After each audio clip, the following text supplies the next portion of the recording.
가치경제 이야기 채널에 오신 여러분 환영합니다. 가치경제 이야기는 자본주의를 대체하는 새로운 경제체계의 대안을 제시하고 있습니다. 시간이라는 가치가 화폐로 돌아가는 공정한 자유시장 경제를 채택하고 있습니다. 그것이 가치주의 경제입니다. 안녕하세요. 가치경제 이야기의 박명준입니다. 지난주에는 바쁜 일이 있어서 영상이 올라가지 못했습니다. 제게 새로운 일이 추가되어서 가치경제 이야기의 영상을 올리는 횟수를 앞으로는 조금 줄여야 할 것 같습니다. 그동안은 주당 3회의 영상을 올렸었는데요. 이제부터는 매주 1회 내지는 2회의 영상을 올리게 될 것 같습니다. 그리고 혹시라도 바쁜 일이 있으면 못 올리는 주도 있을 것 같습니다. 구독자분들이 이제 1000명을 넘어서 이제부터는 게시글을 올리는 것이 가능해졌습니다. 따라서 영상을 올리는 것이 어려우면 가능한 게시글로 대체하려고 합니다. 구독자분들은 1000명이 넘었지만 아직 조회수와 시청시간이 많이 늘고 있지 않기 때문에 채널 성장에 어려움이 많이 있습니다. 가치경제 이야기에서 올리는 영상이 재미를 주지는 않지만 이 사회를 올바르고 합리적인 모습으로 바꾸기 위한 건전한 제안으로 드리고 있는 만큼 가능하다면 영상을 많이 시청해 주시고 주변 분들에게 공유해 주시면 감사하겠습니다. 채널이 조금 더 성장하면 제가 영상을 보다 재미있게 시청하실 수 있도록 편집을 하는 데에도 시간을 조금 더 할애할 수 있을 것입니다.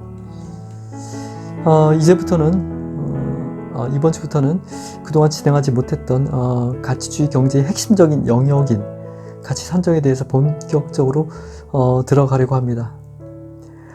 이 세상에 나와 있는 수많은 재화나 서비스가 가치 산정의 대상인데요. 그 개념을 잡으려면 먼저 설명이 필요한 대상들이 있습니다. 오늘은 가장 먼저 토지 사용에 대해서 말씀드리려고 합니다. 이전의 영상에서 가치주의 경제에서는 토지 소유가 되지 않는다고 말씀을 드렸습니다. 이것이 이해가 되지 않는다면 오늘 영상의 내용이 이해되기 어렵습니다. 따라서 그 내용을 처음 접하시는 분들이시라면 가치주의 경제에서는 토지 소유가 안 된다는 영상을 먼저 시청하시고 오시길 바랍니다. 오늘은 그 내용을 아신다는 전제하에 진행을 하겠습니다. 토지 소유는 되지 않지만 우리는 토지를 사용해야 합니다. 농지로도 활용하고 공장 부지로도 활용하며 각종 용도로 토지를 사용하며 살고 있습니다. 그 중에서 또 주거용 용도가 아마도 일반인들에게는 가장 피부에 와닿을 것입니다. 오늘은 주거용 토지에 한정해서 보려고 하는데요. 주거용 토지의 사용에 대한 가치가 얼마인지를 따져보려고 합니다. 가치주의 경제의 화폐인 시간가치, 에너지가치, 그리고 정신가치로 주거용 토지 사용에 대한 가치를 표현하려고 하는 것입니다. 지구상에서 주어진 땅은 한정적입니다. 많은 사람들이 모여서 살면 당연히 보다 넓은 땅을 원하게 됩니다. 그렇다고 해서 인구가 줄어들어서 사용할 수 있는 땅이 많이 넓어지고 한적해진다고 해서 마냥 좋은 것도 아닙니다. 외롭기도 하고 위험하기도 하며 오히려 불편하기도 하기 때문이죠. 적당한 면적의 땅이 필요한 것이고 또한 서로 어울릴 수 있는 적당한 거리가 좋은 것입니다. 따라서 땅에 대한 가치 기준을 잡는 것이 쉽지 않습니다. 과거에는 농업이 주된 산업이었기 때문에 소유한 땅의 넓이는 부를 의미하기도 했습니다. 하지만 지금은 반드시 그런 것은 아니어서 토지 사용에 대한 가치는 시대와 지역에 따라서 그에 맞게 평가 기준을 마련해야 합니다. 누군가가 특정한 땅을 사용하고 있는 동안은 다른 누군가는 그 땅에서 활동하고자 해도 할 수 없게 됩니다. 따라서 이러한 관점으로 땅의 사용이나 점유에 대한 가치가 얼마인지를 산정할 수 있습니다. 현대의 문명을 살아가고 있는 우리 대한민국에서는 주어진 땅이 인구에 비해 넓지 않기 때문에 함께 나누어서 오손도손 살아야 하는 형편입니다. 따라서 우리나라는 현대 문명이 적용되는 일반적인 지역에서 땅은 넓이에 비례해서 가치가 높아진다고 봐도 무방할 것입니다. 대한민국이 아닌 다른 나라라면 형편이 똑같지 않으므로 가치를 바라보는 관점을 다르게 설정해야 할 것입니다. 대한민국에서 만일 어느 개인이 땅을 필요 이상으로 많이 사용한다면 땅이 넉넉하지 않기 때문에 이에 대한 가치를 지불하도록 하는 것은 당연하겠죠. 땅을 점유해서 사용하는 것의 의미는 그 땅의 사용에 대한 다른 수요자의 사용 제약을 두는 것과 같기 때문입니다.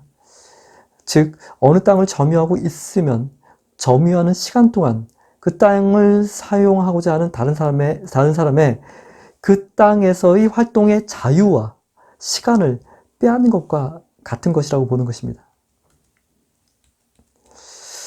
다시 정리해보면 개인의 토지 소유권은 인정할 수 없는데 그 이유는 땅이라는 것이 그냥 있는 것이고 누군가가 땀을 흘려서 만들어낸 것이 아니므로 소유권의 근거가 발생하지 않기 때문입니다.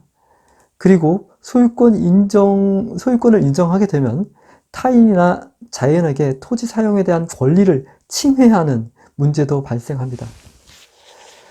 토지는 사회나 국가에서 관리하는 것이 합리적이며 토지를 사용하고자 할 때에는 이에 대한 가치를 지불해야 합니다.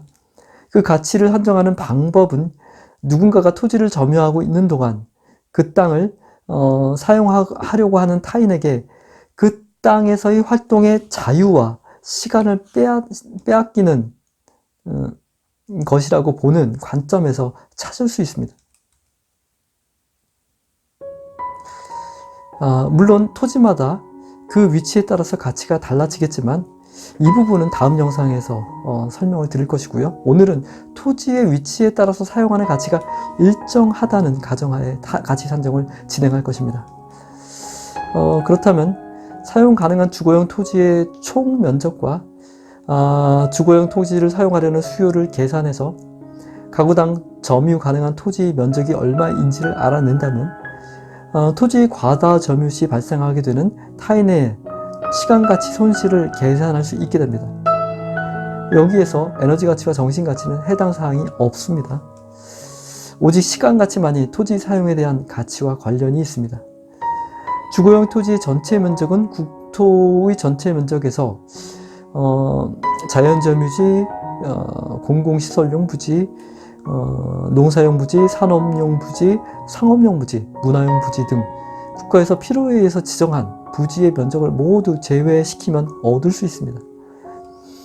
주거용 토지를 이용하려는 수요는 1인 가구, 2인 가구, 3인 가구, 4인 가구 등 각 가구별 숫자를 조사한다면 그에 맞게 필요한 주거용 면적을 국가에서 지정할 수 있을 것입니다. 이 수치는 조사할 때마다 매번 바뀔 것이기 때문에 정해진 기간 동안에 일정한 값으로 관리되어야 하며 정해진 기간마다 갱신되어야 할 것입니다. 이때 만약에 누군가가 더 넓은 토지를 주거용으로 사용하기를 원한다면 그것은 다른 누군가의 그 땅에서의 자유와 시간을 제한하는 가치 손실이 발생하는 것을 의미하게 됩니다.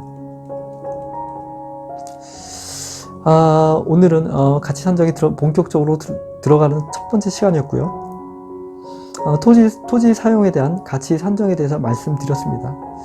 오늘 말씀드린 주거용 토지 사용에 대한 가치 산정에 대한 상세한 사례를 더 말씀드려야 하는데요. 이 부분은 다음 영상에서 설명드리겠습니다. 오늘은 여기까지입니다. 다음 영상에서 뵙겠습니다. 감사합니다.